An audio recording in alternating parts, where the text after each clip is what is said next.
বিশ্ব সংবাদে আপনাদের স্বাগত। শুরুতেই সংবাদ শিরোনাম, পরে বিস্তারিত।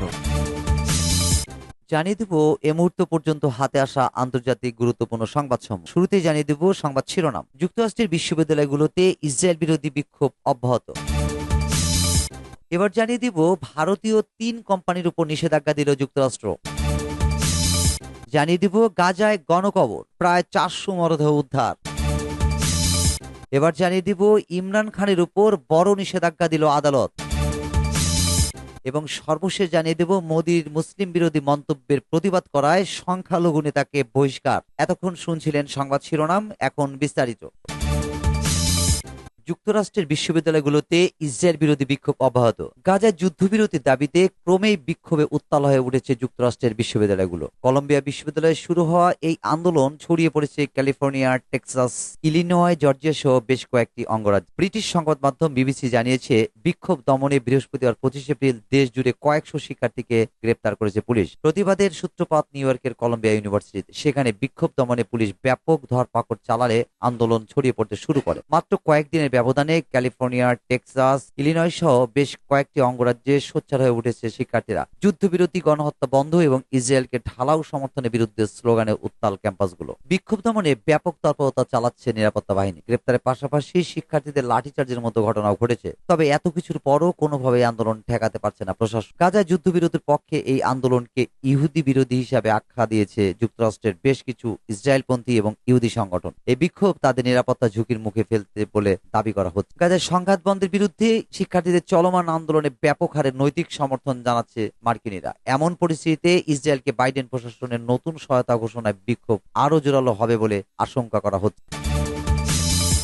ভারতীয় 3 কোম্পানির উপর নিষেধাজ্ঞা দিল যুক্তরাষ্ট্র। ইরানের সেনা সংশ্লিষ্ট 1 ডজনের বেশি কোম্পানির উপর নিষেধাজ্ঞা দিয়েছে যুক্তরাষ্ট্র। এর মধ্যে ভারতের 3টি কোম্পানি রয়েছে। স্থানীয় সময় বৃহস্পতিবার এই নিষেধাজ্ঞার বিষয়টি জানায় আমেরিকার অর্থ মন্ত্রণালয়। ভারতীয় গণমাধ্যম এনডিটিভির প্রতিবেদনে বলা হয়, ইরানের সামরিক বাহিনীর সঙ্গে অবৈধ বাণিজ্য থাকা এবং ড্রোন সরবরাহের কারণে ভারতের 3টি কোম্পানির উপর নিষেধাজ্ঞা দেওয়া হয়েছে। যুক্তরাষ্ট্রের অর্থ মন্ত্রণালয় জানায়, ইউক্রেন যুদ্ধে রাশিয়া ইরানের কাছ থেকে যেসব ড্রোন পেয়েছে তা গোপনে বিক্রিতে সহায়তা করেছে নিষেধাজ্ঞা পাওয়া কোম্পানি। ইরানের এই বাণিজ্যিক কাজকে সামনে থেকে সমর্থন দিয়েছে ইরানি কোম্পানি সাহারা থান্ডার। এর সঙ্গে জড়িত থাকায় 3টি ভারতীয় কোম্পানিকে নিষেধাজ্ঞা দেওয়া হয়। নিষেধাজ্ঞা পাওয়া কোম্পানিগুলো হলো Zen Shipping, Port India Private Limited এবং Sea Art Ship Management OPC Private Limited. Sahara Thunder ইরানি প্রতিরক্ষা মন্ত্রণালয় এবং আর্মড ফোর্সেস লজিস্টিকদের পক্ষ থেকে চীন, রাশিয়া সহ একাধিক দেশে ইরানি পণ্য বিক্রয় এবং চালান করে থাকে। গত 1 এপ্রিল সিরিয়ার দামেস্কে ইরানি কনসুলেটে হামলা চালায় ইসরায়েল। হামলায় ইরানের কয়েকজন শীর্ষ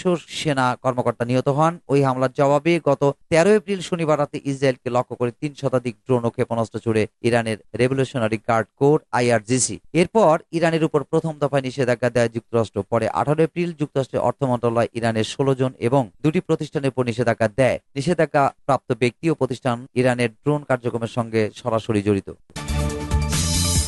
গাজায় গণকবর, প্রায় 400 মরদেহ উদ্ধার। গাজার দক্ষিণাঞ্চলে একটি হাসপাতালের কাছে গণকবর থেকে অন্তত 392 মরদেহ উদ্ধার করা হয়েছে। আপাতত সেখানে তল্লাশি কার্যক্রম শেষ করেছে গাজা কর্তৃপক্ষ। মূলত 3টি গণকবর থেকে এসব মরদেহ উদ্ধার করা হয়। ফিলিস্তিনের সিভিল ডিফেন্সের এক কর্মকর্তা জানিয়েছেন, খান ইউনিসের নাসের মেডিকেল কমপ্লেক্স থেকে উদ্ধার করা মরদেহের মধ্যে 165টি চিহ্নিত করা হয়েছে। চলতি মাসের শুরুর দিকে খান ইউনিস থেকে সেনা প্রত্যাহার করে ইসরায়েল। এরপর থেকেই সেখানে গণকবরের সন্ধান মেলে। এদিকে হামাসের বিরুদ্ধে অভিযান চালাতে গাজার দক্ষিণাঞ্চল শহর রাফার দিকে অগ্রসর হচ্ছে ইসরায়েলের সামরিক বাহিনী। তবে এই অভিযানের ফলে মানবিক বিপর্যয় দেখা দিতে পারে বলে সতর্ক করেছে মিশর সহ বিভিন্ন দেশ। একই সতর্কতা উচ্চারণ করেছে বিভিন্ন আন্তর্জাতিক সংস্থা। তবে সেদিকে কোনো কর্ণপাত করছেন না ইসরায়েলি প্রধানমন্ত্রী বেঞ্জামিন নেতানিয়াহু। নেতানিয়াহু সরকারের এক মুখপাত্র জানান, ইসরায়েল স্থল অভিযান চালানোর জন্য এগিয়ে যাচ্ছে। তবে এই অভিযান কবে, কখন শুরু হবে, কবে শেষ হবে তা উল্লেখ করেননি তিনি।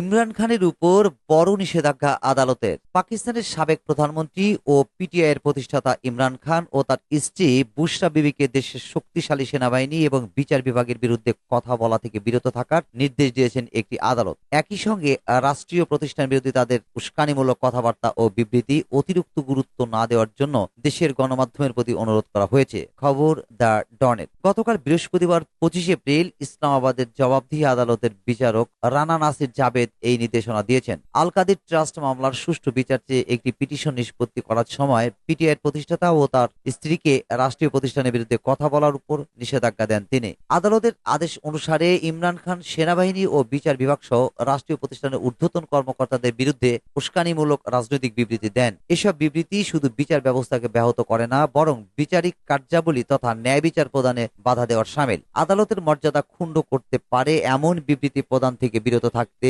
প্রসিকিউশন, অভিযুক্ত ও তাদের কৌশলীদের প্রতি আহ্বান জানানো হয়েছে। রাষ্ট্রীয় প্রতিষ্ঠান ও কর্মকর্তাদের নিশানা করে রাজনৈতিক ও উস্কানিমূলক বিবৃতি প্রকাশ করা থেকে বিরত থাকতে সাংবাদিকদের প্রতি আহ্বান জানিয়েছেন বিচারক রানা নাসির জাবেদ। এছাড়া এ বিষয়ে Pakistan electronic media regulatory authority পেমরার নির্দেশিকা মেনে চলার আহ্বান জানিয়েছেন তিনি।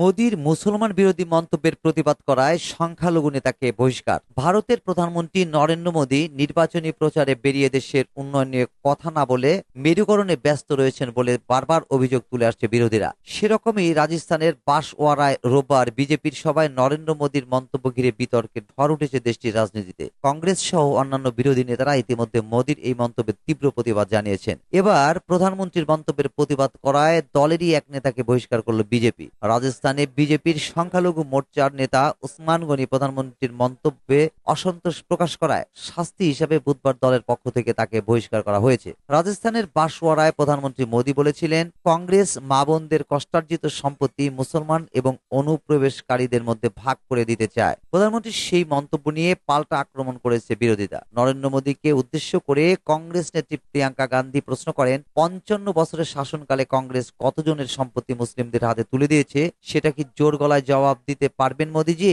উনি কংগ্রেসের বিরুদ্ধে অপপ্রচার করছেন। তবে শুধু বিরোধীরাই নয়, দলের অন্দরেও প্রধানমন্ত্রীর এই মন্তব্যকে ঘিরে তীব্র অসন্তোষ তৈরি হয়েছে। ওসমান গনি দিল্লিতে একটি সাংবাদিক সম্মেলনে বলেন, তিনি একজন মুসলিম হওয়ায় প্রধানমন্ত্রীর মন্তব্য তাকে হতাশ করেছে। একই সাথে বহিষ্কৃত বিজেপি নেতা জানান, তিনি যখন বিজেপির জন্য ভোট চাইতে মুসলমানদের কাছে যান, তখন সম্প্রদায়ের লোকেরা প্রধানমন্ত্রীর মন্তব্যের বিষয়ে কথা বলেন, তার কাছ থেকে উত্তর জানতে চান। ওসমান গনি দলের বিরুদ্ধে আরো বিস্ফোরক মন্তব্য করে দাবি করেন, বিজেপি রাজস্থানের 25টি আসনের মধ্যে 3-4টি লোকসভা আসন হারাতে চলেছে। তিনি আরো বলেন, রাজ্যের জোট সম্প্রদায়ের মানুষজন বিজেপির উপর ক্ষুব্ধ। সংবাদ মাধ্যমকে দেওয়া সাক্ষাৎকারেই ওসমান গনি মন্তব্য করেছিলেন, এর জন্য দল তার বিরুদ্ধে কোনো ব্যবস্থা নিলে তিনি ভয় পান না।